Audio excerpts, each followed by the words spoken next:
Arrivée à Savè dans la soirée de ce samedi, la délégation de la Renaissance nationale, conduite par le premier vice-président Cyril Djikoui, n'a pas passé une soirée de tout repos. Malgré le crépuscule, elle s'est fait annoncer à travers des visites de courtoisie aux divers responsables administratifs et leaders religieux. Le tour a commencé chez l'imam de la ville. Imam, c'est votre fils.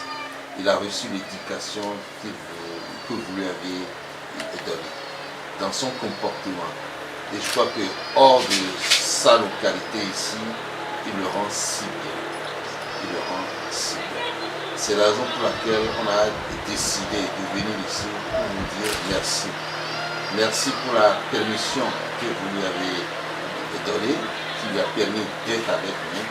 Merci pour la réconciliation entre le fils et le Savè.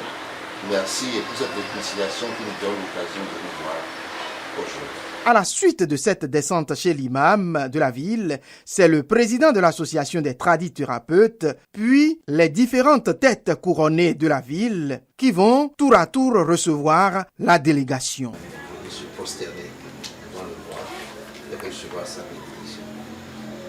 Nous sommes envoyés par la présidence du parti qui nous a fortement recommandé d'aller me voir. Leurs bénédictions ont été dites sur les visiteurs. Nous demandons sur cette terre la santé, la paix, la joie, la prospérité. Ça sera pour vous. Au nom des balles de nos ancêtres. Le maire de la ville ne sera pas du reste. Ayant perdu il y a quelques semaines son épouse, Denis Obachabi aura d'ailleurs la chance de converser avec la présidente du parti au téléphone.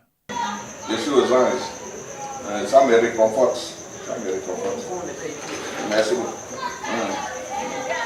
Échange de civilité, signature du cahier de condoléances et quelques mots de courtoisie ont meublé cette étape de la soirée. Je vous ai parlé du double événement, c'est le décès de votre épouse.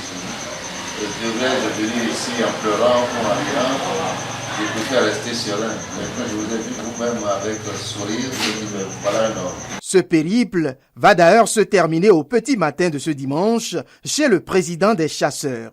L'innocence a été reconnue et ils se sont beaucoup impliqués dans le retour à l'ordre. Ici, beaucoup de jours comme de nuit pour le processus de réconciliation. Le chef des chasseurs a été d'un très grand appui pour moi. Ici, on prône la paix retrouvée et la paix renforcée.